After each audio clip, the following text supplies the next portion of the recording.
All right, all right, all right, all right. Shalom, shalom, and shalom. Sister Deborah coming this evening with a message. And this message will not and shall not be a long, drawn out message, but it is a message. And I have titled it, What Does It Mean? And the reason why is I want to bring you in, I want to draw you in to something to show you how far we as people are from understanding the basic spirit and truth. We're a long ways, but many of us said we are in there. One way or another, we feel we're in there, but yet we are a long ways. So I want to draw you into what does it mean. I'm going to go over chapter and verses, and we're going to find out if you know what is this? What does it mean when they say, when this is said? And yes, we're going to come up out of it. We're gonna read it, but we're gonna come up out of it. Okay. So I just wanted to bring that forth. The topic is, what does it mean? But before we get to the top, the message, I like to talk about so many people in the tribe of Judah is in fear at this time. They are in fear because there are raven wolves of other nations, especially European, that's making a lot of threatening noise. Okay, the noise is just to get one fear. They're more fearful than we are as a people of what could take place. And there's a lot of mouth that's speaking a lot of words. Just been waiting. The sadness of it is this is a time in which many people been waiting for. It's, to me, that's so powerful, and at the same time, it's scary. This is a time, not a time, but a day in which many been waiting for, because they believe that they're actually going to be able to step into something to make something the way they want it to be. And that's dangerous, very dangerous. But as you go on in the society, in this world, and you hear all these voices, you hear a lot of voices coming after Judah. You hear Judah complaining about the voices that's sending fear tactics toward Judah itself. Okay, Judah first and foremost don't know that he is Judah. They don't even know that they are Judah. Right there alone answered the question as well. Not answered the question, it makes a lot of sense with my topic. What does it mean? They wouldn't even be able to tell you what they call Black Americans, Negroes, or Black, or whatever they want to call you in this country. They don't even know who they are. But yet you are spilling out fear and blowing your wolf breath with the ideal of trying to bring fear upon them. If you're dealing with a people who don't fear Yah, what makes you think they're going to fear you? It don't make sense. It's going back to the topic. What does it mean? If you're dealing with a tribe, a people who don't fear the Creator, what make you think your fear tactics, you're ready to move and step into what you've been trying to step into for years? What make you think that you can bring fear upon this people. There is a people on the earth that you cannot bring to the level of fear. Many of you all out there have no idea where I'm coming from, but that's okay. I'm going anyway. There is a people on this earth that you cannot bring to a level of fear. Why? If these people don't fear a creator who chosen them, what would make you think they're going to fear you because you got guns? You're talking about a people who don't have the fear to not even destroy their own nation. What makes you think they're fearful of you? See how big things are? What does this mean? See, what they don't understand is that tribe there, that people that you think that's gonna be afraid of your fear tactics, and you're thinking in this day and time you're gonna be able to defeat them. Don't think it's by fear. Woo, Father, y'all take me all the way there. It won't be fear. I hear you, Jacob. I'm gonna get to it, Jacob. Hold on, Jacob. I'm gonna get to it. Many people have read front to back to front. And they call the book the Word. And that book is the Bible. And this is what I'm going to cover today. The fact that you don't know what it means. Now, what would a country think about them trying to place a people back into a situation where they fear them and they can overpower them and they can fully control them? It's like trying to take them back somewhere. But there's something wrong, you guys. The people don't understand the people that they're dealing with. You're dealing with a people who don't fear Yah. You're dealing with a people who don't know who they are. You're dealing with a people who don't care about unity and family. They will take their own out like they have throughout time. And if you think you're going to pull up on them today with all these fear tactics, it ain't going to work. Okay, Jacob, I'm finna go there. When Jacob wants y'all to know, Judah and the world, that he left a message to the world. He said, out of the tribe is Judah.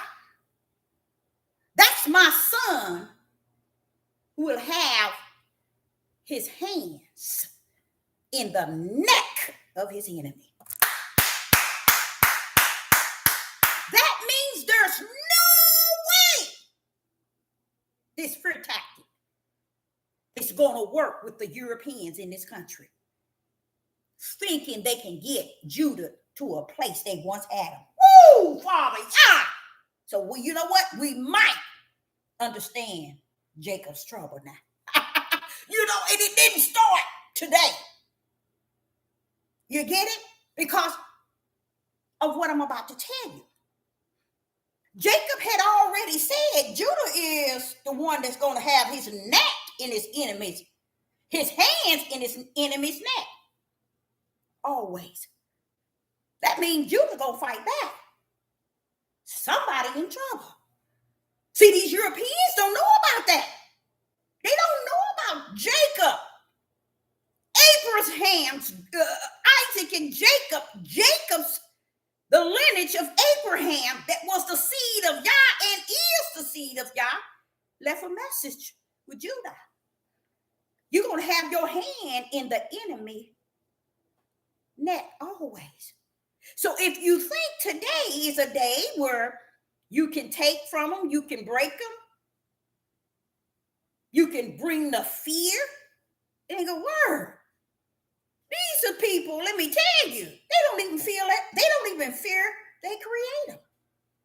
So what makes you think they're gonna fear your European tails? It's not in them to fear you, especially in such a midnight hour. So as I'm sitting back watching the reaction of Judah that has been on this devil platform for years ministering, sound like their voices is trembling in fear. I'm like saying, wait a minute. So now you're fearful, huh? Now you want to teach fear. Oh, no. We can't go there. We can't go in that area. Let me tell you why. In the book of Matthew, it tells us many things that's going to take place. And if you think for 1 minute that it is not standing right there waiting, I'm gonna go and tell y'all. You all ignore it. And you have, and you're going to. But the racial war has already begun.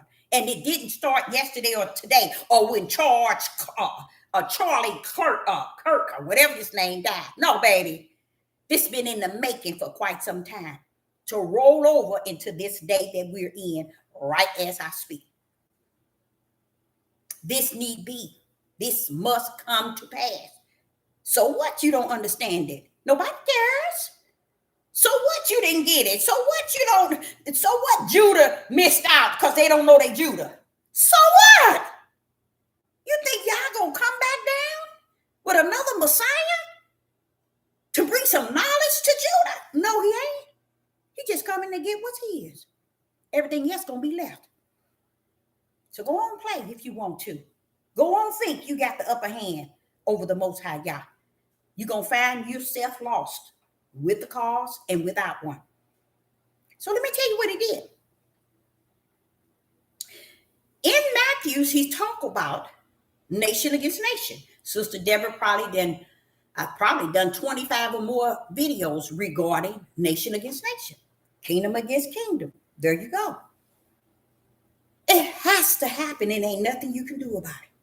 But what people don't understand, these Europeans, these white people, Judah ain't the one that you think you know. Because anytime you don't have the fear of Yah, you're already off the clock. Anytime you are a people to destroy your own nation, you're already off the clock. You just waiting to snap. So there is a lot of fear of YouTubers stating that they're trying to start a civil war. Oh, baby, they ain't trying to start nothing that ain't been told will come to pass. Just because you ain't listening, ain't gonna stop nothing. Just because you ain't taking heat, it ain't gonna stop nothing. Everything that the Most High have spoken shall come to pass. The only thing about what he has spoken, he's routing back to your blind eyes and your deaf ear through his servant. It's coming. So whether you like it or not, it's pulling up. So while you in that fear of what they talking about, what they gonna do, and they trying to start a civil war, and the Europeans trying to get something lit up toward black people, let me tell you something. They gonna get their tails lit up or light up from the floor, and they ain't gonna have no idea what hit them. Because y'all sitting here looking at me if you want cockeye. Anytime you got a people who don't obey a creator who chosen them as a people, You sick if you think they're going to fear you because you think you got more weapons and you think you the majority. You think these people don't even fear their own tails when they destroy their own family. They destroy their own tribe. What makes you think you're going to be able to buckle up and buckle down on them? It ain't going to work. It's going to be war, and it's called nation against nation. When you look up nation against nation, guess what that means? It don't mean Russia against China, America against, it means people against people. It's on, y'all. It's on. So just like I was telling you about that Charlie Kirk person, when the first day he got killed, that was Israel. That's Israel signed that assassination. They did that. Nobody came back and said, but that's all you hear them talking about now. Are they going to get away with it? Did they get away with killing Kennedy? They was the same one killed Kennedy. So what makes you think they ain't going to get away with this here young buck? Same thing. These people been doing this for years. And everybody turn a blind eye and keep it going. This guy wasn't nobody. They're going to turn a blind eye. But they turn around and trying to blame what they call black people because they not moaning or they not putting him on a pedestal. They want some war now. They want issue with black baby. Judah is the last person on the earth you want to have a war with. But I will tell Judah, and I'm going to tell you something, Judah, that you don't know. Everybody running around here looking at me cockeyed, but let me tell you something you don't know, Judah. Yah has showed up and showed out every time to fight your battles. But this is one he ain't going to show up on. He ain't showing up. So play yourself. Stupid if you want to. Thinking you got this rap from A to Z. He ain't showing up. That's what the spirit of the Ruach has taught me. I'm not showing up. So all these people who say they Hebrew Israelite, we the true Jews, we the tribe of Judah, we Abraham, Isaac, and Jacob. But let me tell you something. He said wars. He said there's going to be nation against nation, kingdom against kingdom. He didn't say, and I'm going to show up to bring Judah out. No, he ain't. He didn't tell you that the tribulation was for everybody else except for Judah. He didn't say perilous time was for everybody else except for Judah, because he knew Judah was the head dog in it all, that he's trying to show him his right hand. You played with me 400 years. You disrespect me. You dishonored me. 400 years. You think I'm coming now when they ready to cut into you? No. Let my power be fulfilled in my word that speaketh it. Sit your tails down and pretend to be clowns if you want to. Because when it all said and done, let me tell you, it's routing. It's routing. It's routing. But you gonna miss it because you're seeing it in the flesh. You're seeing it in a way that he's not routing. But he's coming on. It's coming. It ain't that it's coming, it's here. So you can't turn around and instill fear on a people who is fearless. How did they get like that? When they don't fear Yah. How about that? How about that? So I say unto you, again, Judah, he is not coming to deliver you, and he ain't coming to deliver me. How about that? How about that? You see? Judah said, I don't care if he don't deliver me. I ain't know I was Judah no way. It don't make me no different. That's the mindset that's gone. Judah don't even know he Judah. Judah don't even know the level of hate that is upon him in this country on the four corners. Judah had no idea because he don't know it's Judah. You see how messed up it is? You see how those who were proclaiming to be the servant never got to Judah? They was getting to themselves on these platforms. making their level of where they needed to be to take care of their families. They was trying to get subscribers in life. They didn't give a rat's behind if you knew who you were or not. Even to today, they going on about their business. They don't care. But I will tell you this. Again, he ain't coming for me and he ain't coming for you. These things need be. I'm just grateful I got a lane to run into, no matter what. You see? You better make sure you got a hiding place. Because if you don't have now, you up Mess Creek. And Creek is up you. Because in this tribulation, perilous time, nation against nation, kingdom against kingdom, really all that is a war within the country. People against people. And they put all these little things in here to try to steer it to eliminate Judah, to go after Judah. Why? Because the elites know that they can't touch Judah. They can't touch Judah. But they know how everybody else can. Everybody else can. They know that. All they had to do is speak it.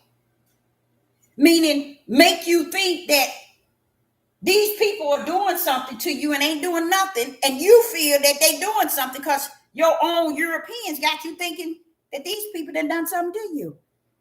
But y'all don't get the kick. They so dumb. Let me show you how dumb they are. The Europeans in this country and on the four corners are so dumb. They don't even understand when Judah is gone, it's on. You better hope Judah remain in your midst. That's where they messed up at. They don't know, y'all. They don't know as long as Judah, it's cooled off a little bit. But once Judah out, that's it for this country. Y'all didn't know that, did you? Once he take his remnant, that's it. That's how stupid they are. That's how stupid they are. They don't know that. The four corners don't know that. They have no idea. They think that they can push a button and, hey, they can destroy a people. Baby, let me tell you, the people that you're trying to hate on and trying to do away and get to be fearful of you, they don't have, listen to me, read my lips, they don't have the sense to be fearful of you people. It ain't there. Because if y'all, you sit and think I'm stupid, but listen to what I'm saying. If there is a people who don't fear Yah, but they were chosen as a people of Yah, but they don't have no fear of Yah, what makes you think they're going to fear these Europeans? They ain't got no sense. They ain't got no sense to fear. They ain't got no sense. They destroy their own nation. They don't have no fear. So that shows you they cuckoo off the clock. So the worst thing Europeans can do is go over in their direction. The best thing to do is give them whatever they want and leave them alone. But they don't want to do that. The elites got to get the people to put their hands to a civil war so they can call them into a oneness and take their tails and get everything they got. They so ignorant. You ever heard of somebody so smart they dumb? That's how Europeans are. They so smart they dumb. They the dumb that's sending them to hell. They the smart that's sending them to hell. How about that? That's how they are. So Judah is the wrong one. But they too stupid to know that. You want to mess with Israel? Mess with Israel. But Judah, you got the wrong one. Because Judah don't care. Jacob told him, Judah, you will always have your hands in the enemy's neck. That's letting you know. Slavery couldn't stop us from fighting back. We still try to fight back then. Who told us? Our forefather Jacob. We're going to always have our hand in the enemy's neck. Oh no. The name of this topic is, what does it mean? That means we'll take crap, but we will fight to the death in crap. That's what makes you think it's so easy for us to be a small percentage, but still killing our own. See, it ain't there. It ain't there, y'all. What makes you think that we are the people that is called Israel and Judah, and yet we standing around here don't know we Judah? Gone. You see? And you think y'all coming to send a Messiah or a Savior to correct you? No, he ain't. He said, I gave you 400 years to figure me out. And instead, you killed your own nation out instead of figuring me out. Oh, no, you ain't, devil. That devil is a liar. He's shutting down mine. Is he shutting down both of them? He's shutting down mine. See there? I told y'all. And I don't know. Is it back on? Let me see here.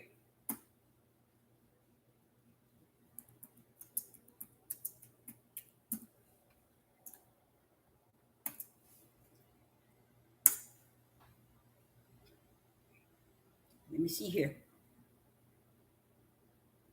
We might not be back, y'all. I don't know on that one.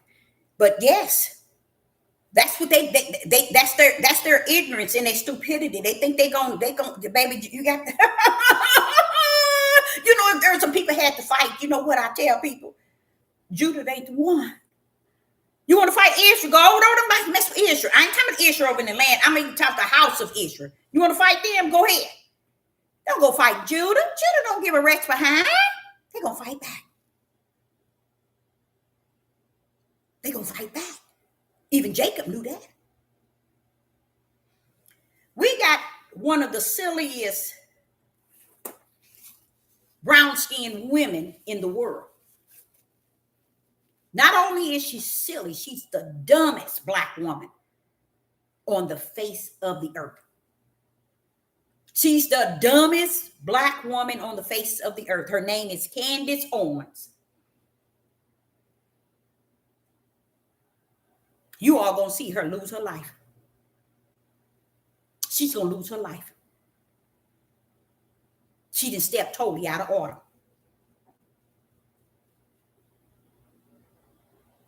We had Dr. Martin Luther King, didn't they take him out? Malcolm X, didn't they take him out? You ain't crap. And you trying to stand in the gap for the Europeans. You stupid. You just the dumbest of the dumbest of the dumbest. They're going to take a tail out.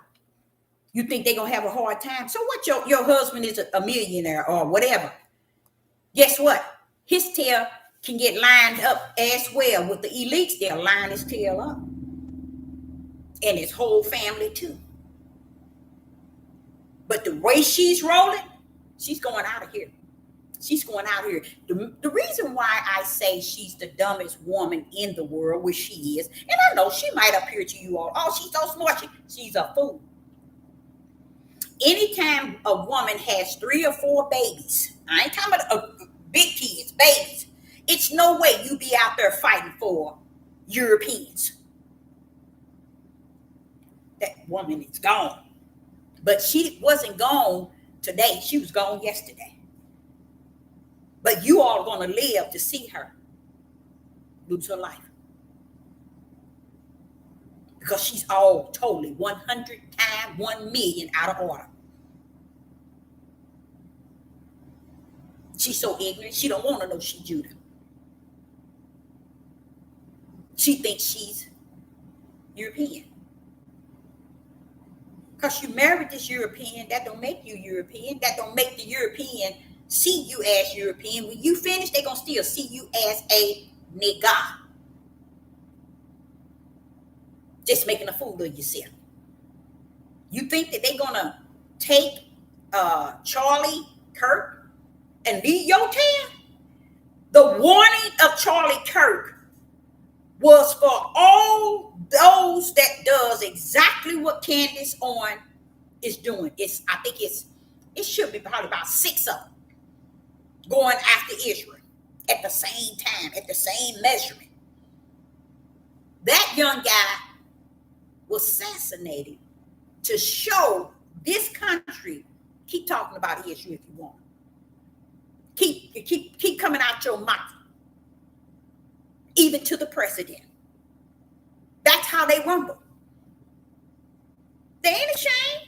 They ain't even ashamed that y'all know that they did Kennedy. They don't care.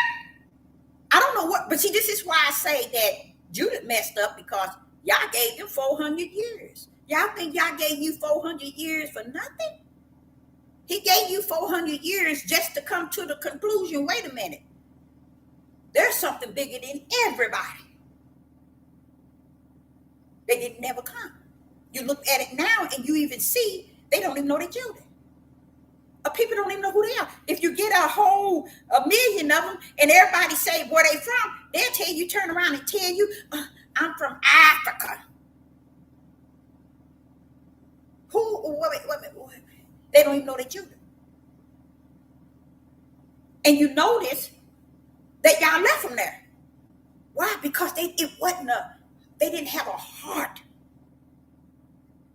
No, a mind, which is the heart to even think of him as they are. To even think of the history that has been here regarding them. Africa was all over the world. The people of Africa was all over the world. They was owner of all the land. Israel is not Africa. Israel is a chosen people.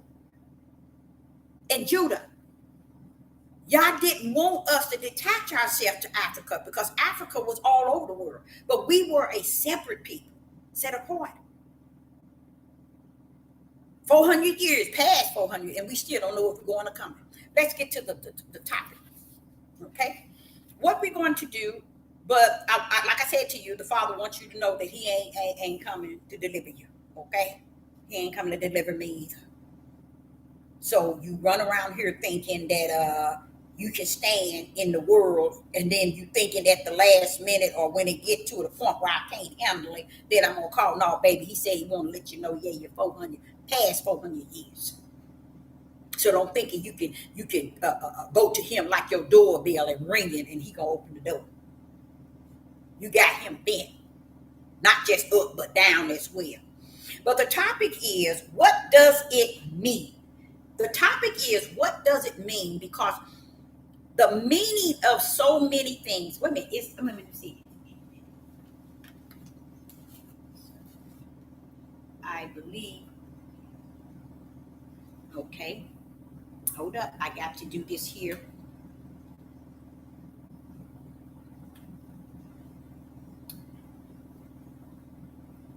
I want to go back into here. 1 minute. Let me straighten this up. And it's going to be a pretty good topic because I got into this with the whole idea of trying to see if I can go into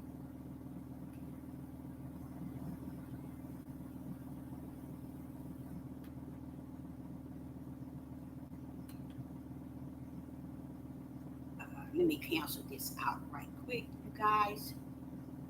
I need to cancel this out right quick.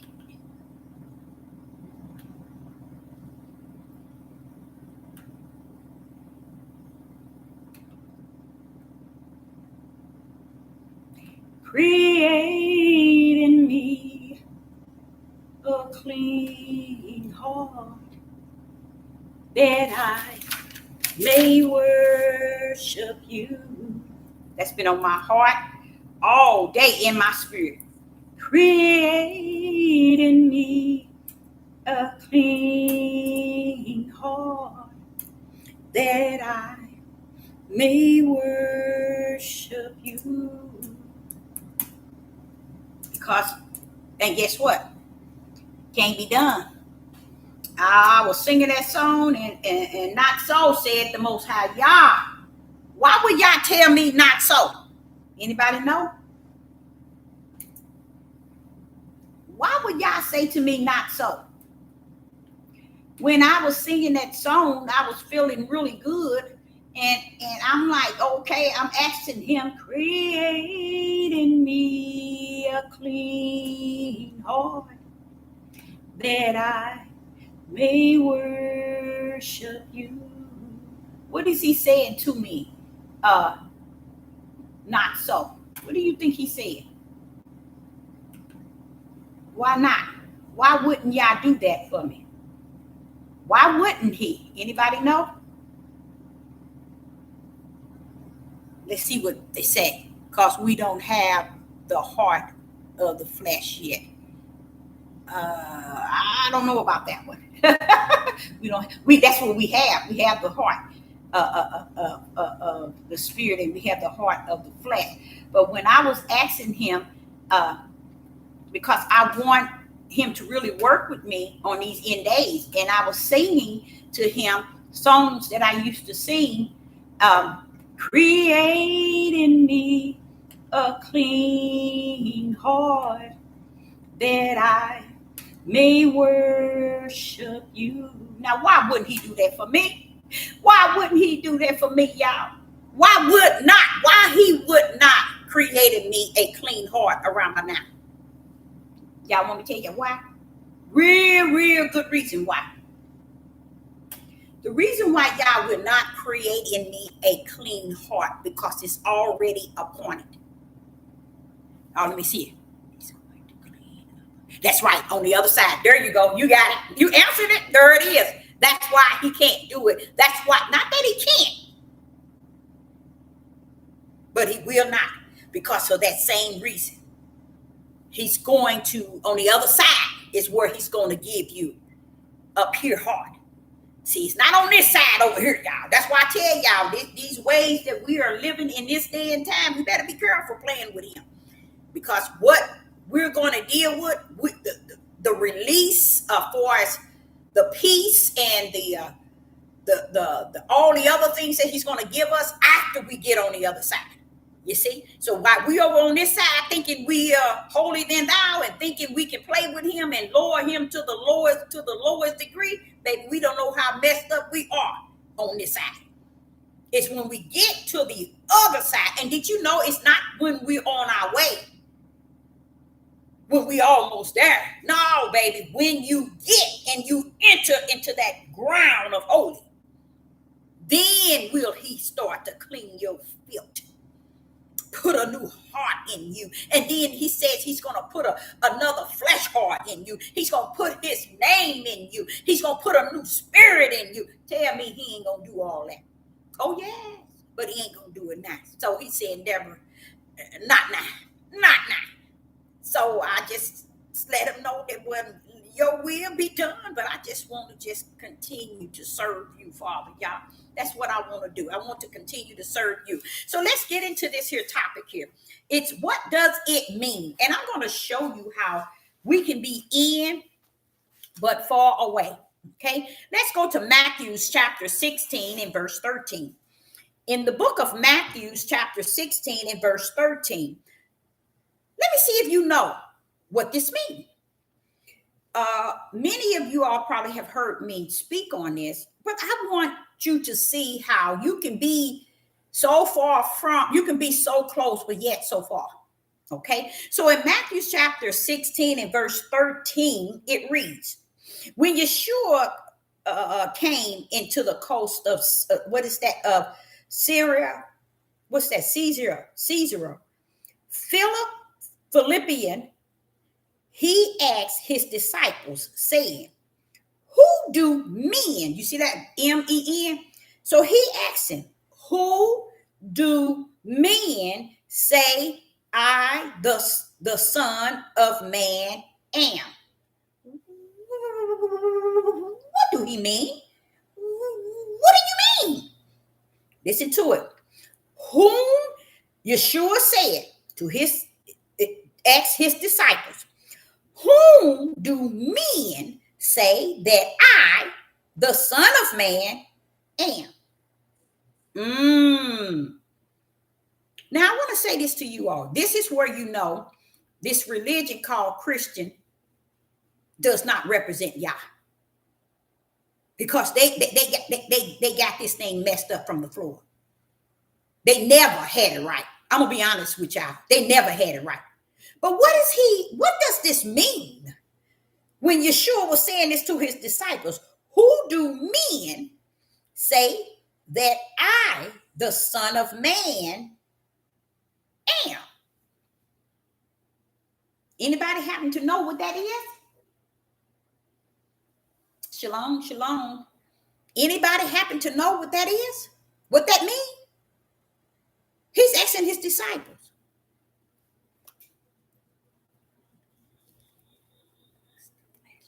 All right. Anybody happen to know what that means? Can I read it again? Can I read it again? In verse 13, Yeshua was speaking to his disciples. He said, asking them a question. It wasn't that he was speaking. He was asking them a question. Who do men say that I, the Son of Man, am?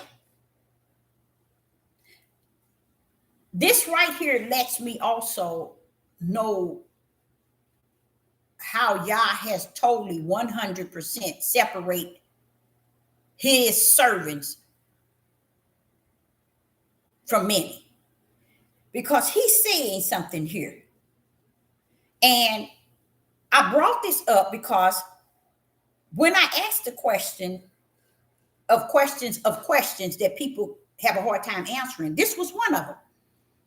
It wouldn't be hard for me because I know the answer. But I say, I'm going to apply it. Let's see what everyone is saying. He was asking them, who do men say that Yeshua is? Okay. Who do other people say the son of Adam is? Okay. He was the Son of Man, not the Son of Yah. Okay. Ahaya. Now, he was asking them the question that all of us can use to separate the Father from the Son. He was asking that question, whom do men say that I, the Son of Man, am? And you correct. He was the Son of Man, not the son of Ahia. See, right there, can anyone answer the question, why would everybody be wrong in that? Why is it that people get that wrong? Right there, he's asking only about himself. He separated himself 100%, like he did in a lot of the verses, but we won't accept it. We won't accept the fact that he separated himself. Oh, no, they the same. But what did he say? He's focusing with the disciples, letting them know, who is the Son of Man? What is man? What is the men saying about the Son of Man? Who is the Son of Man? That's the question he asked. But he bounced back again in verse 15. And he said in Matthew chapter 16 and verse 15, and he said unto them, but whom say ye that I am? You see that? Whom say ye that I am? The first one he was asking, what is it that the men were saying? Okay? That the Son of Man am. In verse 15, he said unto them again, but whom say ye, you disciples, that I am? You see? Right then he separated the Son of Man from the Son of Yah. That's what that meant. So in my mind, I'm like, but Father, how could all these years that could be overlooked? And people still saying that Yeshua is the Father. You see? How could they have, what does that mean? That means that, guess what it means? It means heavens and earth shall pass away. But thank the Most High Yah that the word shall not pass away. Why? Because it's in him. This crap that we reading with no understanding, it's going to pass away. But the word, because he is the word and the word is him, it was with him in the beginning, shall always stand. So here we are asking the same question, because even though he was asking disciples, who did the men say that the Son of Man is? Then he turned around and said, "When whom do ye disciples say that I am?" Only one could answer it was Peter. He told him the Christ, which is the Hamashiach, which is Yah that was manifest in the flesh of Yeshua to help him uphold his mission. To help him uphold his mission. So there, it shows you that it's no reason for people to have that mixed up. It's no reason for different denominations to say, oh, this, say this, say this, say this. No. Hold up. It's no reason. It's what I was dealing with today is the Father was telling me, but Deborah, everything is plainly seen. And that makes it real hard on me, because it makes me look at things as waste of time. You're trying to show somebody something that's plainly seen. But what he's meaning is, in the spiritual realm, it's only those who have that spiritual eye to see. You see? That's what he means, plainly seen, is that you can see it plainly with your natural eyes, but you can't comprehend what it says without the spiritual eye.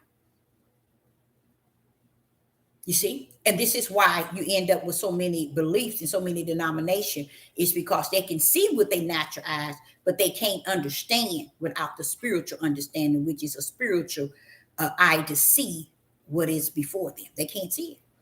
He said, they say they see, but they can't see, Deborah. They say they hear, Deborah, they cannot hear. So he's letting me know right there that there's a division between those who can see and those who can't. And then we sit as the servant and those that teaches, we're trying to get people to see something they simply ain't gonna ever see. Look at 400 years. Judah don't even know he Judah. Every nationality know who they are. But Judah don't give a rat's behind who he is and could care less. Ain't that deep? Let's say 400 years. Should by now Judah know that he Judah? For sure. Something would have to be wrong with Judah to not take 400 years and you still don't know who you are. You see what I'm saying? And we give each other too much credit. We put too much glory on our nation. We give too much honor to our nation. And they have not proven themselves to have any honor, none whatsoever. But we want to keep boosting them up and uplifting them in a way that they'll never reach the destiny if they have not reached it in 400 years of understanding they are Judah. Okay. The next one is Genesis chapter 3 and verse 9. In Genesis chapter 3 and verse 9, we got an issue here. And I want to see if you see it. In Genesis chapter 3 and verse 9, it says, And Yah called unto Adam and said unto him, where are thou? What was Yah doing? What do that mean? That was the what? Wait a minute, let's read that again. Now, see, the reason why I'm bringing that one up is because if you go to the verse 8, let's go to verse 8. In verse 8, in Genesis chapter 3 and verse 8, and they heard the voice of Yah walking in the garden in the cool of the day. And Adam and his wife hid themselves from the presence of Yah among the trees of the garden. Now they hiding. So what would you think hiding is? Don't you think that's kind of being sneaky, conniving? Why are you hiding? You already did the do. What's going on? How can you hide? Okay. Now watch this. In verse 9 said, and Yah called unto Adam and said unto him, where are thou? Do you all understand that was the first time, the first question that that was the first question to Adam after he had sinned. That was the first question that Yah asked him. Where are thou? Now, don't forget now, why is you asking him a question and you looking dead at him? Where are thou?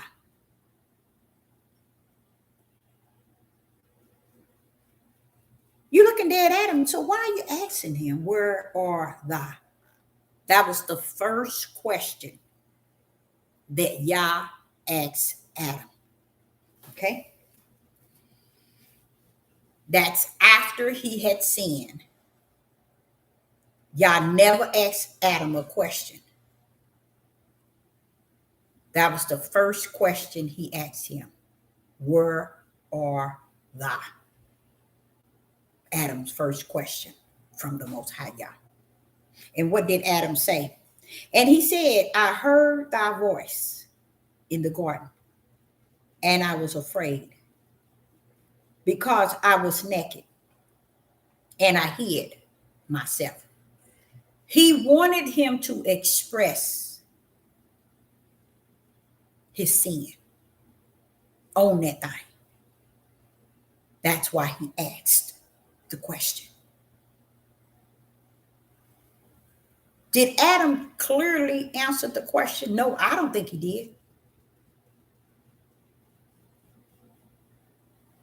Because it seems as if he still was trying to find a reason to make it just. Verse 10, and he said, I heard thy voice in the garden. So what? You heard me in the garden. And I was afraid. So what?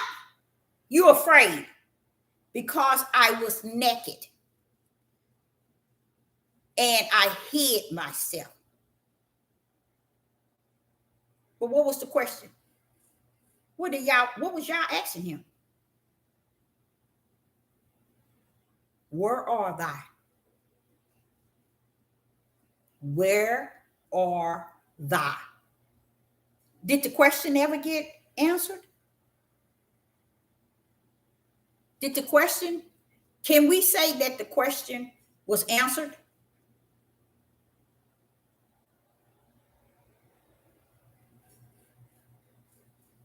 Because he said he hid himself. How you going to hide your dumb self from he that sees all things? You see? He never answered the question. He answered it his way. What was he trying to do? Justify his sin. That's what he was doing. He was giving all the answers toward what he did wrong.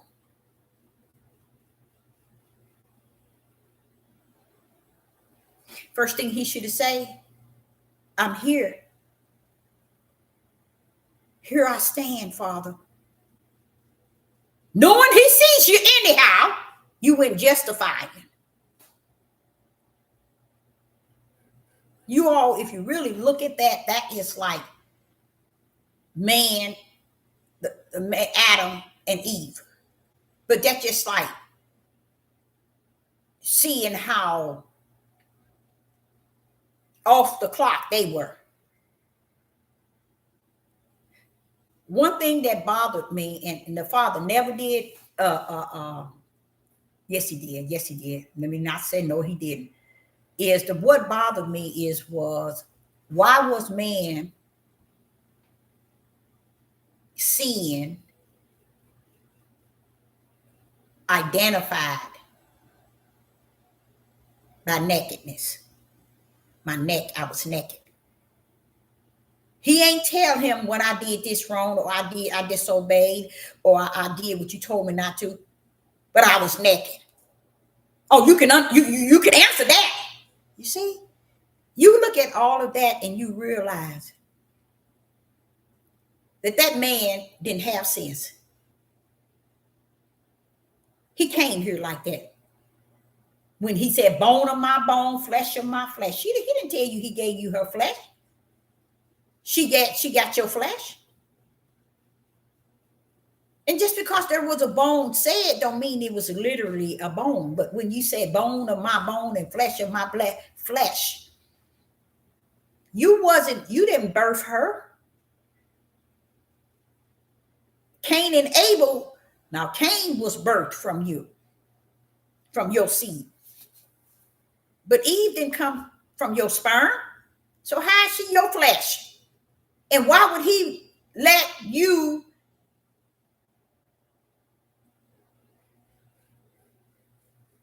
bring incest, I think they call it, by giving you the woman that was your same flesh? So how did she was your flesh? It don't make sense. Flesh of your flesh and bone of your bone, then you'll be having yourself. That's not a part of Yah's creation. That's a part of man showing you how he done added stuff and smeared stuff and made us all these years believe something that was a lie, that supported Satan deceiving the whole world. And he was able to successfully deceive the whole world based on that lie. She wasn't flesh of your flesh. She wasn't bone of your bone. There was something taken out of you, but a bone came for that. So I went to Genesis chapter 4 and verse 9. And it's called, what does that mean? Genesis chapter 4 and verse 9. In Genesis chapter 4 and verse 9, he said, now listen to this, y'all. And Cain talked with Abel. Now verse 9. And Yah said unto Cain, where is Abel thy brother? And he said, I know not. There go a lie, ain't it? You see? Same thing with Adam. Not owning nothing, not telling the truth. He still never did tell the truth, y'all. But yet man leading everything. He never told the truth. Genesis chapter 4, verse 9. And Yah said unto Cain, where is Abel thy brother? What did Cain say? And Cain said, and he said, I know not. See his lie? Now watch this here. Am I my brother's keeper? Let me explain that. Listen to how defensive the response to Yah was. Y'all don't find that strange? And I notice people don't talk about stuff like that because men didn't made it set up so beautiful to where you can't see that they had some issues from the beginning. That's why they smeared it. Now listen to this. In Genesis chapter 4, verse 9, Cain defensive respond to Yah after he murdered his brother. I don't know where he at. Am I my brother's keeper? How can you do? How you got the power to speak like that? Why are you so defensive? Why is your response so defensive toward Yah? You see what I'm talking about? It wasn't toward nobody but what? The Creator. When y'all letting people talk to him like that? I wonder. Let me not do something. I get my tail whooped by the Father. But this man and many others, as said, they can just say anything. First, he lied to the Father. Then he turned and said, am I my brother's keeper? You see? He was on defense. He was defensive. He had a defensive response to the Creator. After he murdered his own brother. It was called a lack of accountability. Something I can truly say about Judah today. They have never held liable for their responsibility.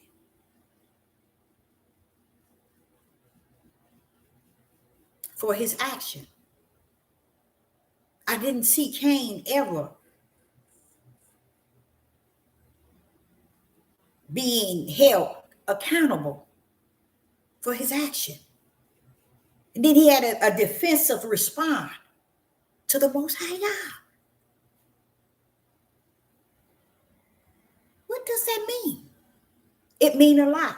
It shows you that when there were times where a lot of us was in Christian church and we heard many messages from all these pastors over and over and over, all kind of messages. Never do you hear this stuff like this. Showing you how men was responding to the Creator. Look how Adam was responding to him. Look how Cain, his son, responded to him.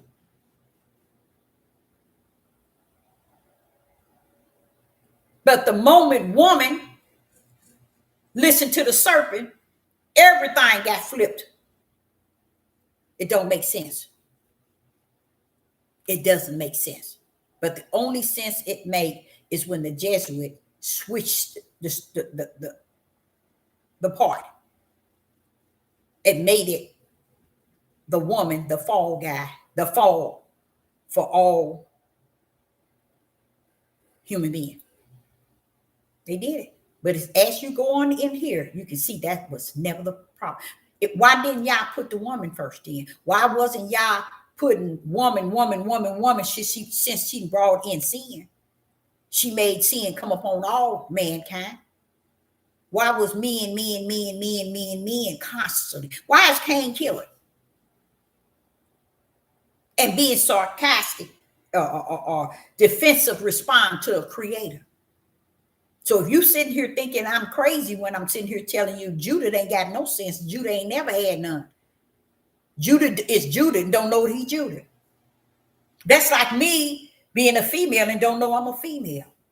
Me being a mother don't know I'm a mother. Me being a grandparent don't know I'm a grandparent. That's how messed up it is.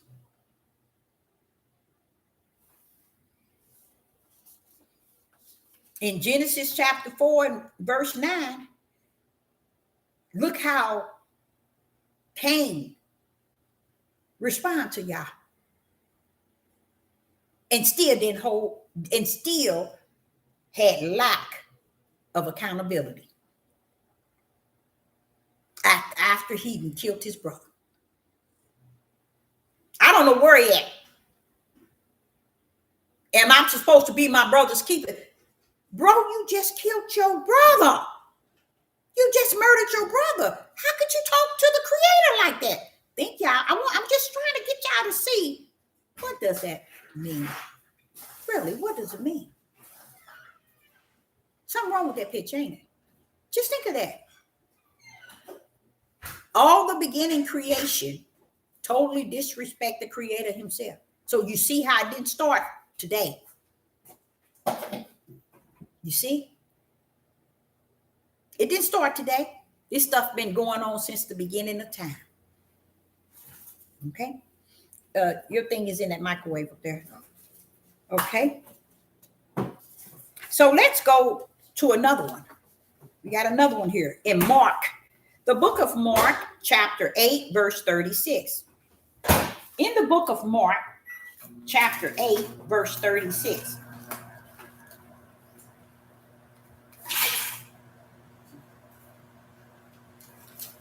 In the book of Mark, chapter 8, verse 36, and it reads, and he charged them that they shall tell no man. No, that's wrong. That's the wrong one. Mark chapter 8, verse 36. Listen to this. For what shall it profit a man if he shall gain the whole world and loses his own spirit? What does that mean, y'all? What would you say that means? What is verse 36 meaning? For what shall it profit a man if he shall gain the whole world and lose his own spirit? What is that saying? That's saying a lot, boy. I couldn't even take y'all there, because that right there shows you that soul is not the word.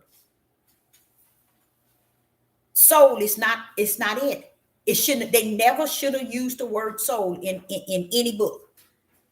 It's flesh and spirit. And to put soul here, this is why people don't have a lot of fear or not know that they spirit is the only thing that's going to have eternal life or the eternal lake of fire. It's the spirit that sleeps and stand before the judgment seat. You see? So just listen to this right here in verse 36. For what shall it profit a man if he shall gain the whole world and loses his own spirit? But let's say, for instance, if it was sold, that's not losing anything the way they say that a soul is, because man is built up of flesh and spirit. So its middleman ain't nothing to lose. How you mean to tell me you can gain the whole world and lose your soul, but yet your spirit can go to eternal heaven? Or it don't make sense. It has to be spirit, because the way Yah set everything up is flesh and spirit. The Jesuit added soul, so you will never be able to know the true battle is the two entities that fights against itself. Our flesh fight against our own spirit, and our spirit fight against our flesh. That's why he say the real battle is in the spirit, because that's the only thing gonna get judged. It's gonna get judged. So while we think in the flesh, it's the one that's gonna get no, it's already judged. Where is it judged to? Back to the ground. It's going back to the ground. But the spirit goes into a paradise of sleep, until the trumpet is blown for judgment. So when they put soul in there, let me tell you something. They really, to me, threw a lot of people off balance, and it worked. It worked, because it keeps people from understanding that it's only two. So either I get myself right in the flesh, or I get myself right in the spirit. Oh no, let's throw in something in the middle, man, so it always confused him. Because right here, it will confuse you. Because listen to what it says in 36. For what shall it profit a man if he shall gain the whole world and loses his own soul? Now, what does the soul have that's worth losing? Now, I can see if it's the spirit, because that's going to be one eternal. But you're talking about the soul. It doesn't make any sense. And I said it, and I meant it. It's a sad thing that people really believe that there's a soul that's that is the middleman. It's letting you know the part of you that's in the world is the flesh. Loses, gain the world, everything in the world, and loses that which is eternal, which is the spirit. But when they throw soul in there, just imagine all these preachers, pastors, bishops, all of them, apostles, if they were to teach that, they're teaching people still to be confused. This is how Satan mastered deceiving the whole world. By people who were supposed to come, not by Yah, but they were supposed to be the type of people who's supposed to teach some spirit and truth. They didn't even teach none. They taught you the lie so that Satan can get victory like he got today, deceiving the whole world. Okay? So even there, Jesus' question about eternal value. Oh, in verse 20, Mark chapter 8, verse 36. Yeshua asks a question about the eternal value, okay, of a person's spirit compared to the earthly possession. You see? Listen to this again. Yeshua asked the disciple the question about the eternal value of a person's spirit compared to the earthly possession. So when you read Mark chapter 8, verse 36, that's what it's saying. It's talking about the person's value in the flesh, in the earthly possession, versus the value of a person's spirit. So that's what it's saying here in verse 36, where many people would get confused because they thinking it's saying soul. That means you can't lose your spirit, but it's really supposed to be spirit, not soul. Okay? So in the Gospel of John, chapter 18, the Gospel of John, chapter 18 and verse 37. Let's see what it says. The Gospel of John, chapter 18 and verse 37. And it says, Pilate therefore said unto him, Art thou a king? No, is that right? Yeah. Art thou a king then?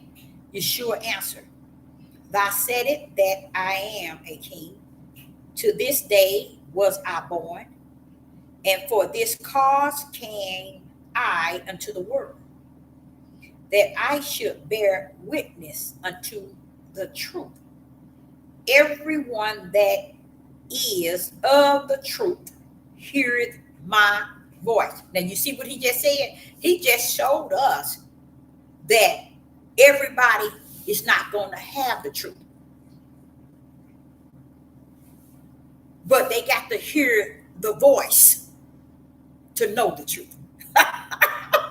Somebody in trouble. Somebody in trouble.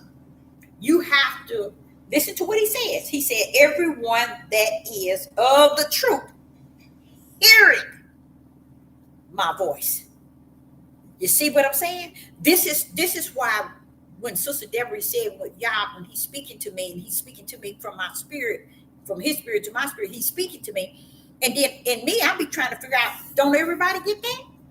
Why ain't everybody experiencing that? Why ain't everybody testifying to that? Why ain't everybody preaching and teaching that? These people ain't teaching their sermon from the spirit. They teaching what they're studying and what they're reading, what they were taught in time past, and what they believe. But he said the voice. He's telling you the voice carries the truth. Not just speaking it. No, those who hear my voice speak truth. You see? To where we thinking that, okay, anybody can teach, anybody can preach, anybody can speak this word, anybody can say what they want to say and teach what they want to teach, do what they know. You can.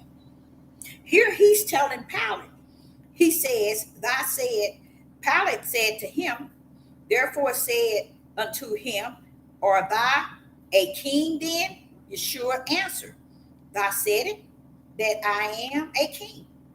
To this end I was born, and for this cause came I into the world, that I should bear witness unto truth. You too. If you say you're a servant, you're supposed to be bearing witness of the truth that rests therein. That's why I call it spirit and truth. See, he's saying the same thing I've been saying to y'all. And then what did he say? He said he was born, or was I born, and for this cause I unto the world, that I should bear witness of the truth. Everyone that is of the truth heareth my voice. You see? So this is why I say it's a sad thing that so many people got platforms and so many people got YouTube pages, but they ain't speaking spirit and truth. You see? They're speaking out of their flesh and teaching and giving people input and leading people through the broad gate. And they just as happy going straight on through. But Yeshua is telling him, it's truth. And those who hear my truth, speak it my truth. That's what he means. Those who hear my truth, speak it my truth. Can't everybody do that? I know everybody say they do. Just like everybody say they have the Holy Spirit, they have the Ruach. But he's sitting here telling him that ain't how it rumble. Only those who, everyone that is of the truth, heareth my voice. So this is the reason why everybody cannot take on this task. This is the reason why everybody don't have a lane and don't have what it takes to run this race. Because you can't hear the voice. You never could. That's your own voice you hear. Okay? So I like that. And then in verse 38, Pilate said unto him, What is truth? See, Pilate didn't even know it. He can't know it. It's not for him to know. He turned around and asked Yeshua in verse 38, What is truth? And when he had said this, he went out again unto the Jews and said unto them, I find in him no fault at all. You see, he don't know what truth is. But he went back to the Jews to tell them, y'all wrong about your Messiah, Yeshua. I don't find no fault in him. But he was asking Yeshua, what is truth? Because he didn't know either. You can't just run up on y'all truth and just make it truth because you say you are truth, or you believe you are speaking spirit and truth. You believe you are. No, it is not. It is, to me, this is the time that we are in today, that we all should be living in wanting to be in the presence of Yah's face, to know where we stand in him, with him. It's nothing wrong with that. Instead of role playing it, just portraying and role playing it, you should, in this day and time, want to know where you stand. Oh, I forgot to tell you all, and I'd like to apologize to you all. I was looking at this young lady, and her husband, they were so excited. And I was like, what's wrong with them? They was on YouTube. What's wrong with them? And she was just so excited. She was just moving and going all about. She was talking about castor oil, okay? Castor oil. And she was talking about how she put it on. She rubbed it on her body where she was having the pain. And she put it in her navel or something like that. But she was saying where she had pain and that her husband was dealing with a lot of pain. And now he's in the gym. But she rubbed that castor oil on him and he don't have no problem. And they were just so excited to give that good news about castor oil. You know, I myself have a lot of bottles of castor oil. So I said once I was going to be off the the steroids, the 5-base steroids, and everybody told me it's coming back. And did y'all know that bad boy pain came right back? But guess what? I was listening to that young lady and her husband, and something about what they were saying about castor oil, y'all brought it back up to my remembrance. I got up, I took that castor oil, rubbed it down my leg, between my hip, you know, up here at my hip, and just rubbed it on there. You know what? I haven't had a problem with it since. How powerful castor oil would have to be to go into my body like that, because it felt like it was in the inside. And I mean, bumped it out. Do y'all hear me? Yes, because let me make sure I let y'all know this here. This castor oil is still something that y'all would have to have his right hand in. 99.15 billion might not know nothing about it. And I have been wrong, because I'm supposed to go over there and take my mother a bottle, you know, because she has arthritis. But guess what? Y'all, I haven't had that problem since. So I forgot to tell you all about it. Castor oil, arthritis, pain in your body. Now, what I will say to you was what the Spirit said to me. I was so confused with something like that working. So the Spirit told me, Deborah, your skin, your outer skin is an organ. See, I didn't know that to that level. It's an organ. The most important, it's an organ. So you putting that on there, you know, it works. It's on your outer body. And hey, y'all, guess what? It's been longer than a week now. It worked. So collect as many bottles of castor oil as possible. And I mean that. Because if it is going to be able to help like that, you better get all the bottles you can purchase. It's real. Sister Deborah is the testimony. Because it was confusing to me. How is that in my body and stop all that pain? And the Father told me your skin, Deborah, is an organ itself.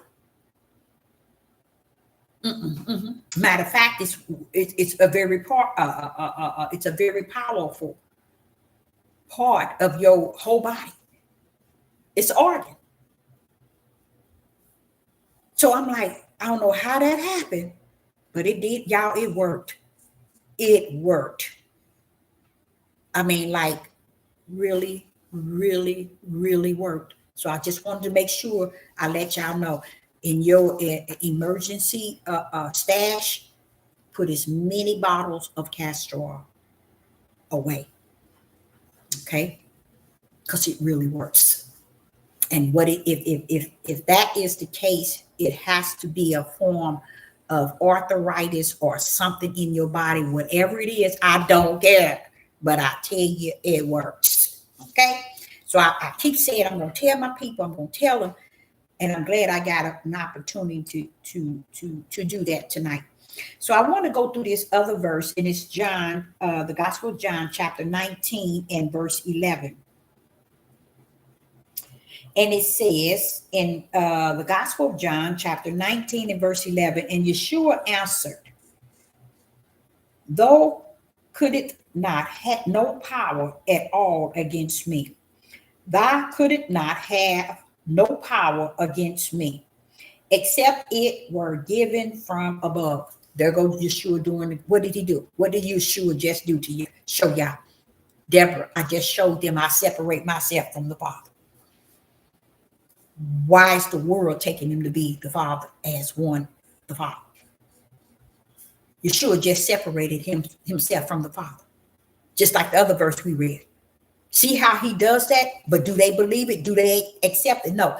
And this is what the Father told me. He said, Deborah, because the book that they call the word, they don't even believe it. Deborah, the book that they call the word, they don't even read it. Deborah, the book that they call the word, they have no understanding even of what they think they know.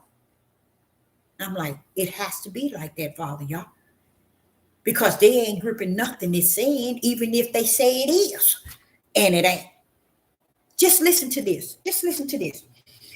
The Gospel of John, chapter 19 and verse 11. And Yeshua answered, thou couldst have no power at all against me, except it was given. There go that given. See, let me show you something wrong there. I'm going to show you with that. Earlier, I was talking about Yah's characteristic is given. Look at Yeshua telling you, you ain't got no power.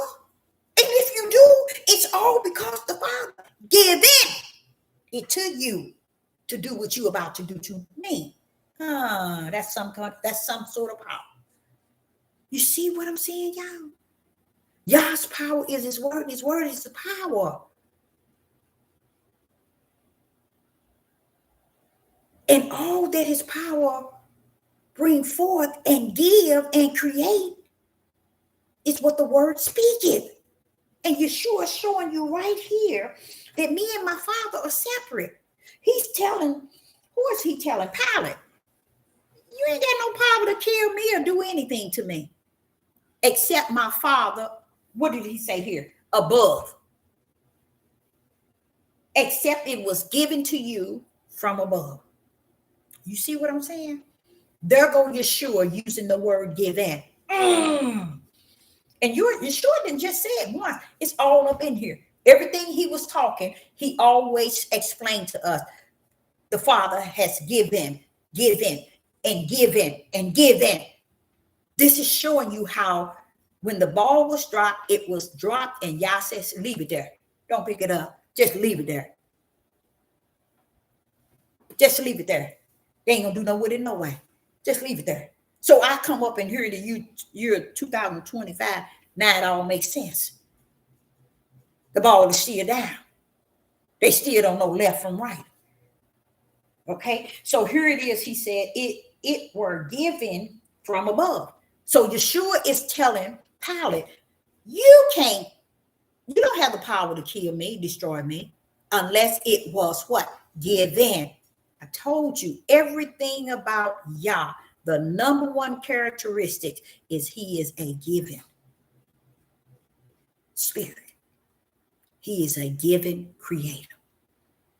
And if we're not matching him, get your tail somewhere and sit down and join the Jehovah's Witness, Muslims, 7 days. Every Catholic, join somewhere else where you can be added in and stop climbing. Because that's his characteristics. That's his not characteristics. That's his main character.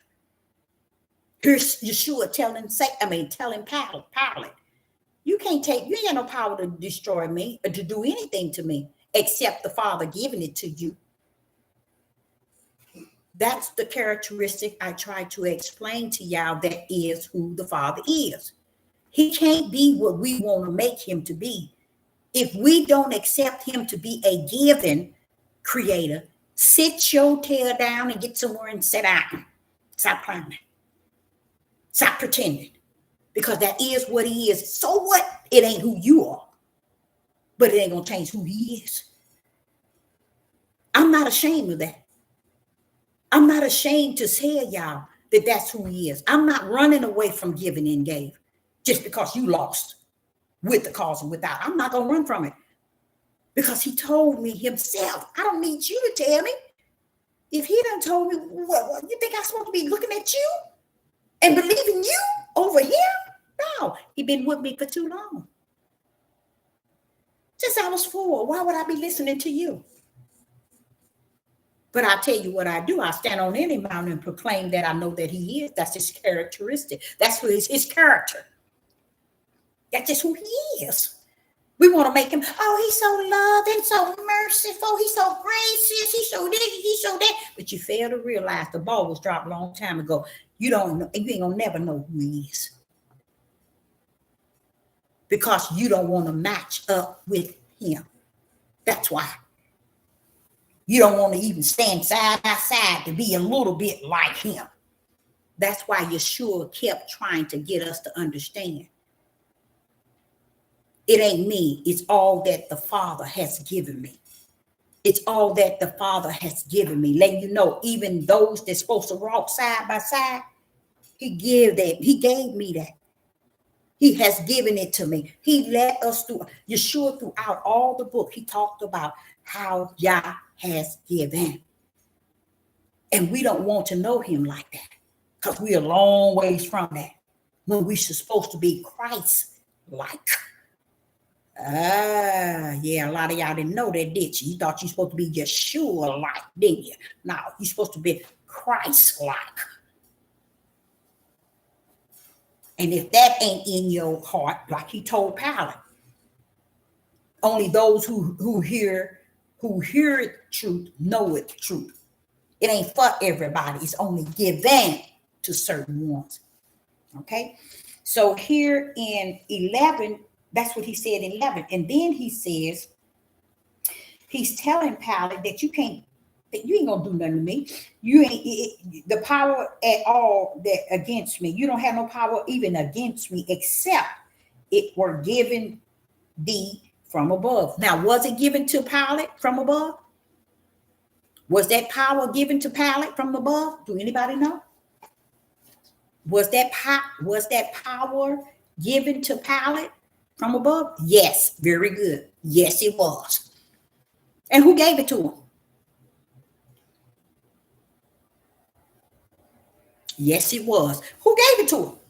Who gave power? Who gave that type of power? Who gave that type of power to Pilate to do that? Yah. There you go. See that? He gave it to him. You see?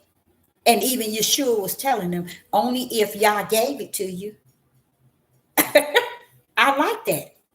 Because he's still in the midst of knowing that he was going down, he was still coming up. Because he was still giving the glory to the man, the one that's up. He knew that he had to go down, but yet he still was giving the glory to he and the power to he that was up. Okay. And then he says, therefore, he that delivered me. Now, what does this mean? What would you think that this means? He says, therefore, he that delivered me unto thee have the greater sin.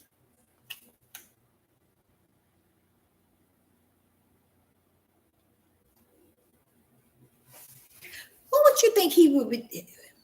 Who would you think? Who? Yes, yeah. What do you think that means?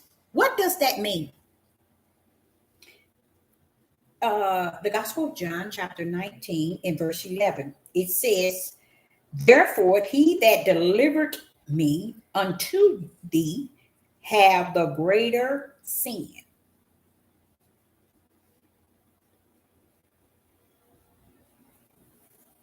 What do you think that means?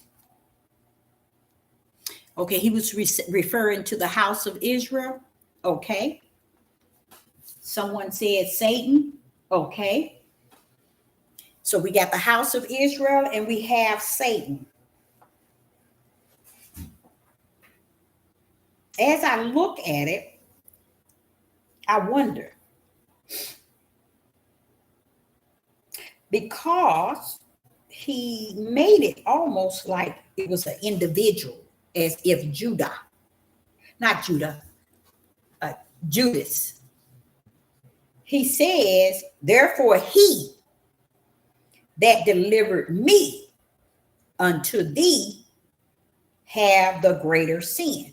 Now, what I believe is Judas didn't deliver Yeshua to him. It was the priest, the Levi, the priest, and others in the house of Israel. You see? So he said the greatest sin. Do you all know that there is a greater sin? Did y'all know that? What are the greater sin? Anybody know? Anybody have any idea? Let's look at verse 11. It says, therefore he that delivered me unto thee have the greater sin. So we know that Judas played a role in it. We know that the Levites in Judah, the tribe of Judah, them in the church played a role in it. But what does it mean, the greater sin? Anybody know? What is, do you think that there's a greater sin? The wickedness of the hearts. Yeah, but what makes it the greater sin?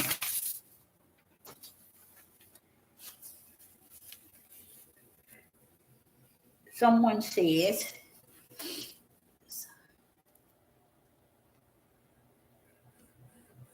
okay, the greater sin.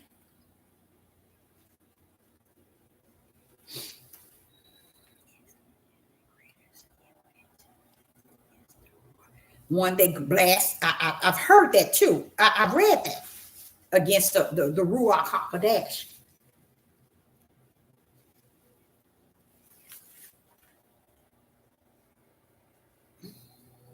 Yeshua spoke of a greater sin, and somewhere in that greater sin, what comes to me is there is a greater sin. The greater sin is not that it's sin on the earth. It's those who have been created as the greater sinners to come down here, representing sin itself at its greatest. And the reason why I say that is there are two books in the kingdom. One for the lake of fire, and the other one is for the eternal kingdom. To put the label greater sin would be those that came down here to portray the greater wrongdoing. And that was to Yeshua HaMashiach. You see, or to the greater sin, like you see the all-seeing eye, the pyramid where the Pope, the Levi, not the Jesuits, and all of them in there. Those are those individuals are those who have a greater sin. Why? They are not looking to be anything outside of greater sin. These people are not down here to try to show you some light, or to try to get you to see that they right, or they smart, or they're intelligent, or they got a lot of wisdom, they got a lot of knowledge. They here to represent the greatest sin. They came down here for that purpose. That's why I can't turn loose that the four corners is ran by a handful of people who rules the world.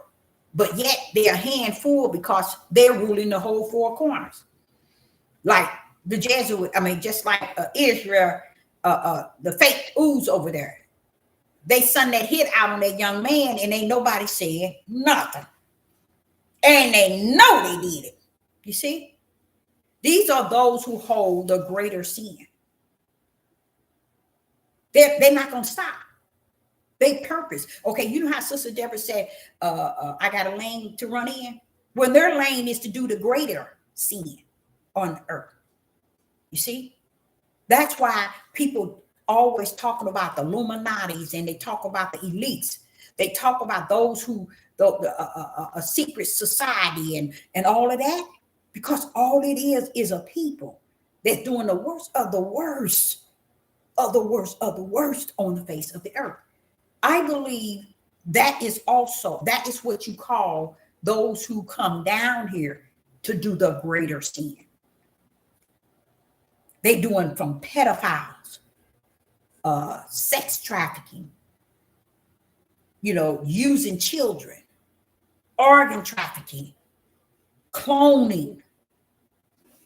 They doing all kind of crimes, and ain't nobody questioning them. No one says anything because they are assigned to the greater sin here on the earth.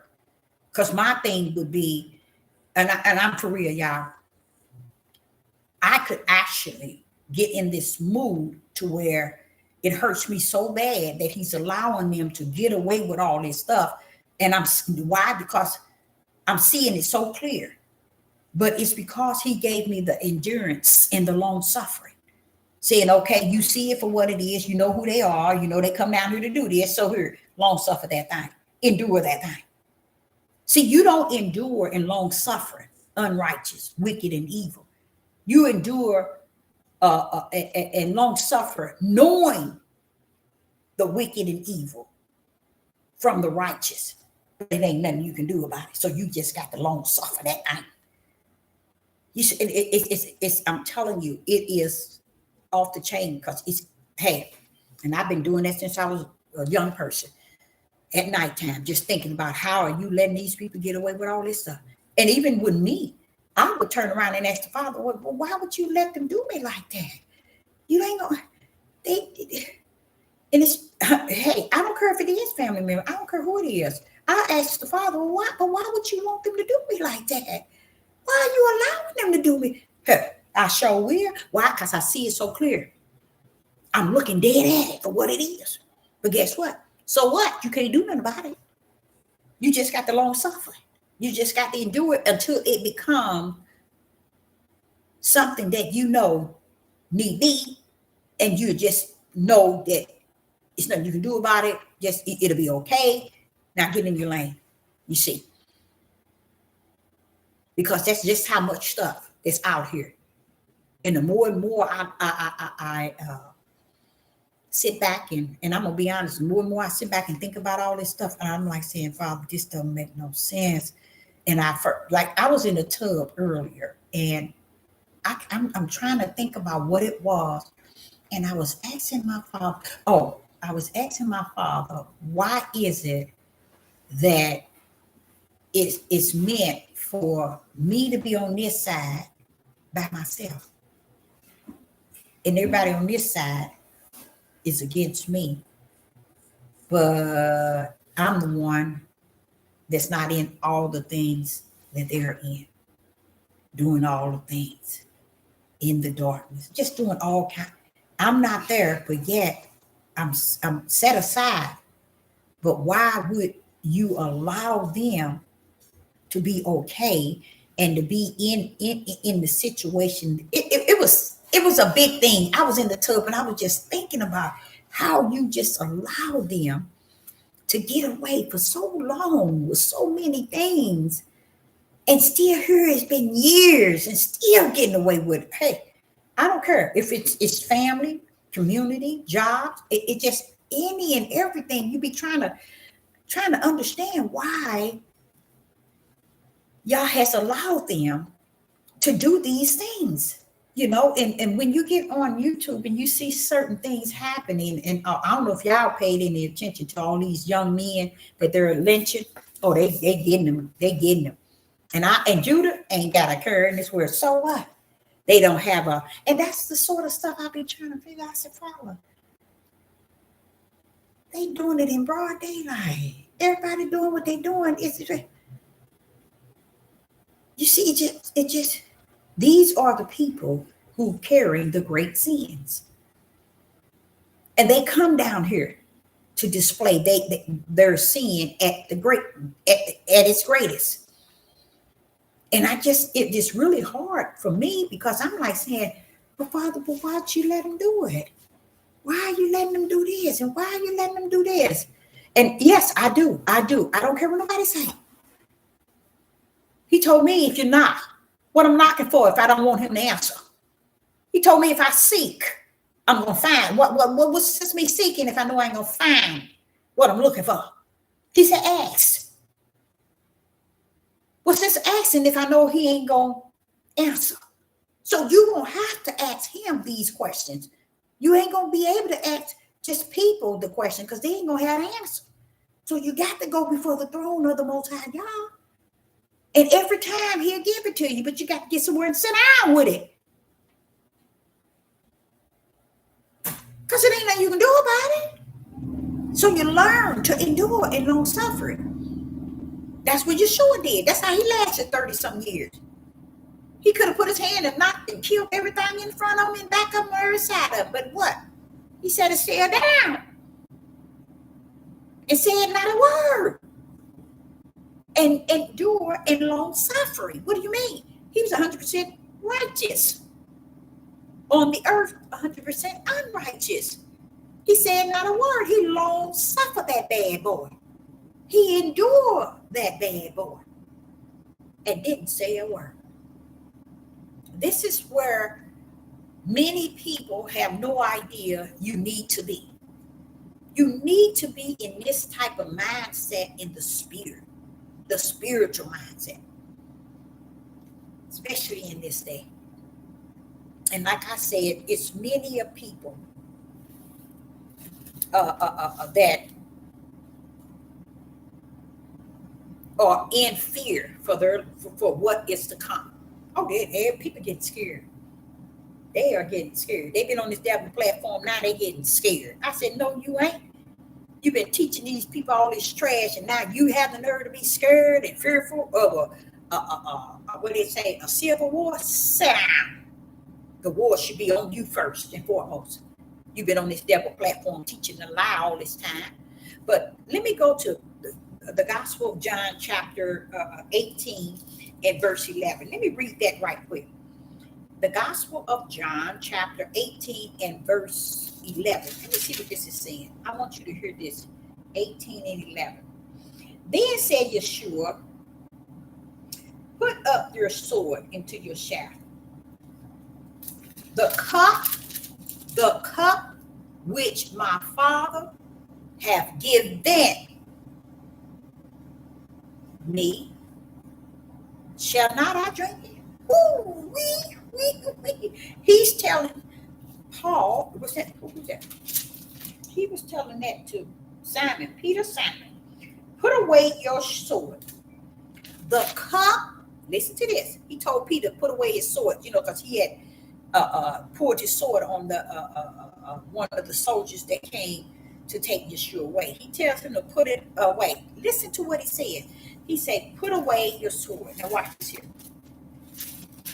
He said, the cup which my Father, look how beautiful he separated himself from his Father. I gave y'all 3 very clear verses and chapters that shows you how Yeshua always taught us the separate from the Son of himself from the Father. But you know what? You will step out and still go around here and tell people that Yeshua is the Father. Now, Yeshua is not saying it. He's telling Peter, put away that sword. The cup, now watch this here, which my Father. Wait a minute. Yeshua, how could they be your Father and they say you are Father?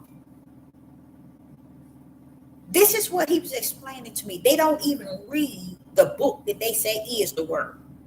And even when they read it, they can't understand it. Because he's saying to him to put away his sword. The cup which my Father has given me, there go the word given. Your character is give. That's mainly who he's about, or what he's about. Watch this. Shall I not drink it? So he's telling this to Peter, put away that sword. Don't be trying to fight when Yah has given me this cup to drink. Boy, sit down. He giving me this cup to drink. Don't you be trying to fight. I got to take this. I got to drink this cup. Get your tail somewhere and sit down. Put that sword down.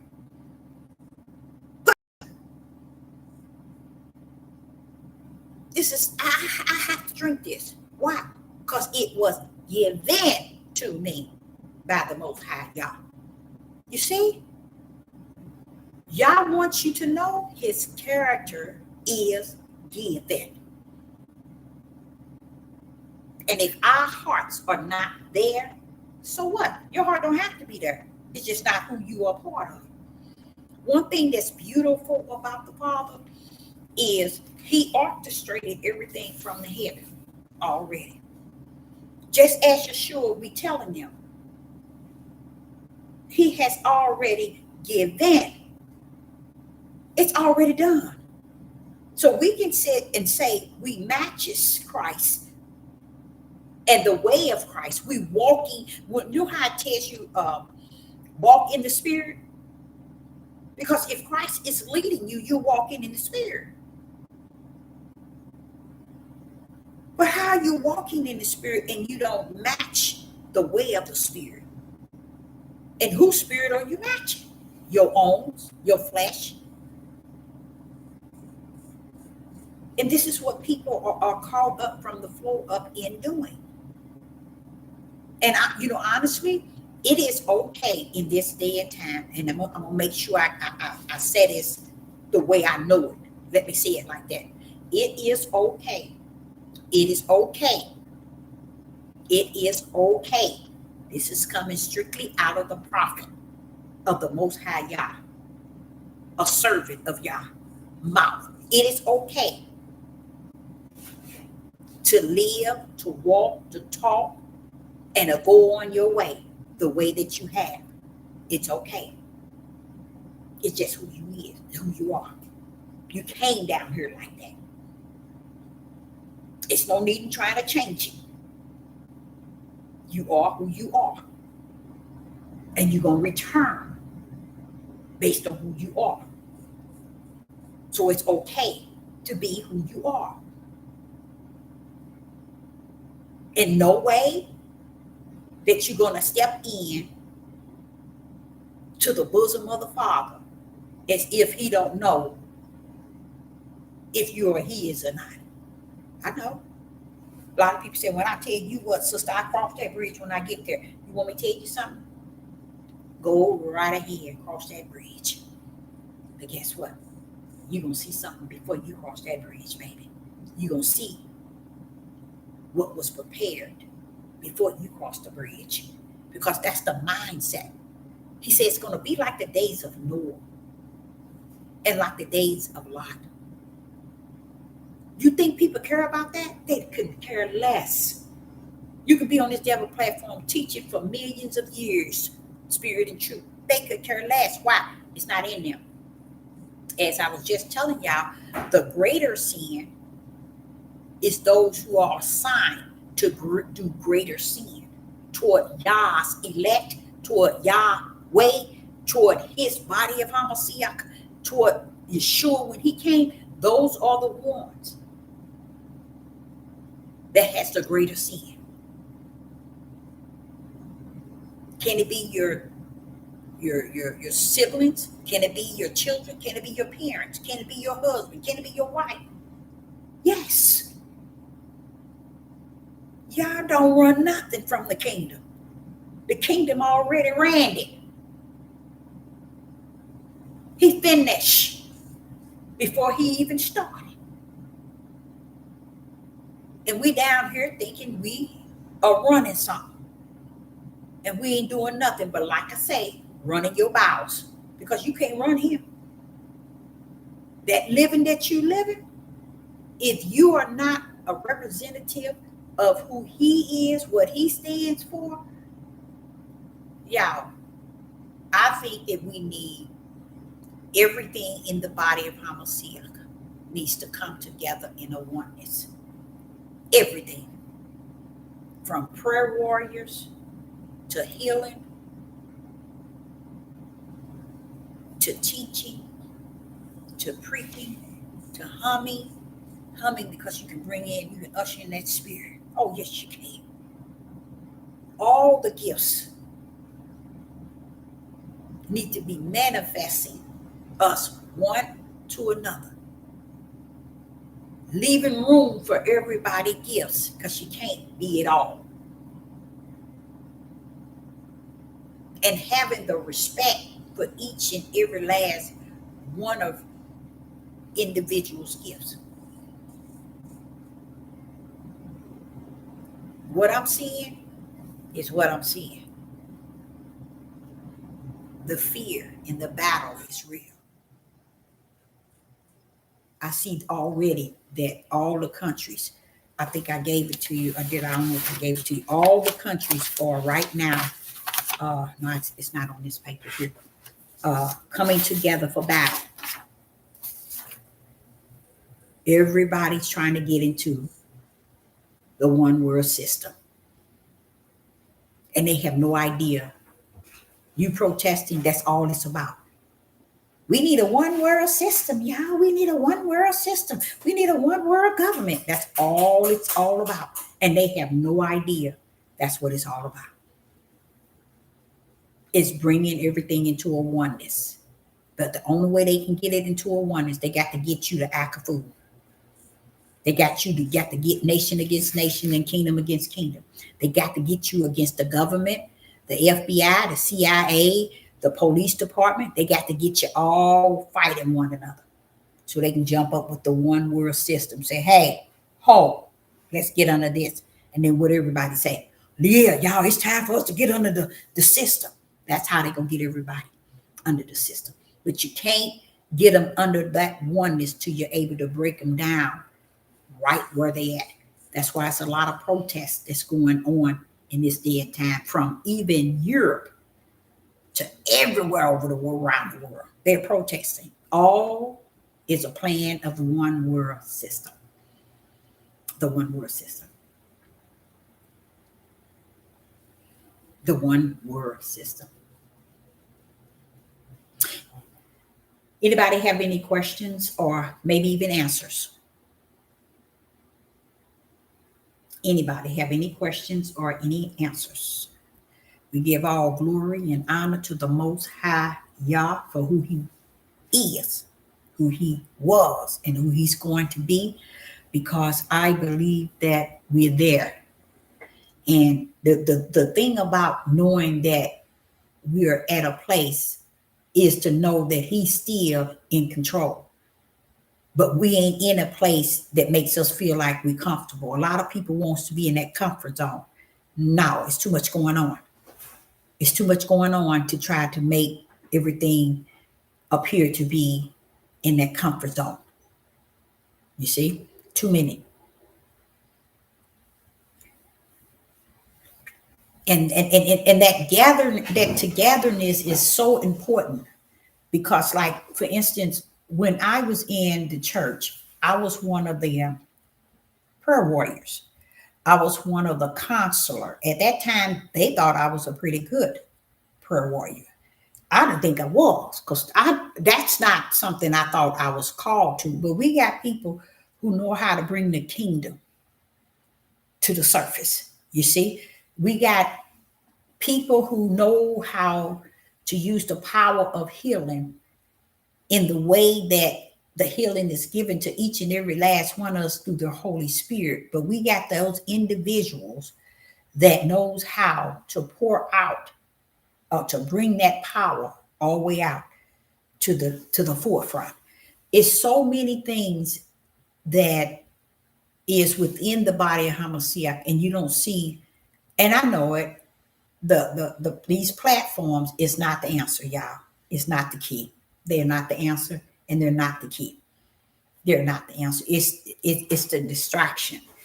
That's what it's all about. It's a distraction. But I will say unto you all, keep your eye on the light, for it will lead you to the narrow gate, which is only the way. Because very few shall find their end. So keep your focus on the light. Continue to speak spirit and truth. Know that spirit and truth carry power. Speak it with no fear and no trembling. And all this chaos that's going on in the world, know that these things were prophesied to come to pass. We got to let them and salute them as they go by. So I, Sister Deborah, appreciate each and every last one of you all tuning in. And I say to you all, have a good night or evening.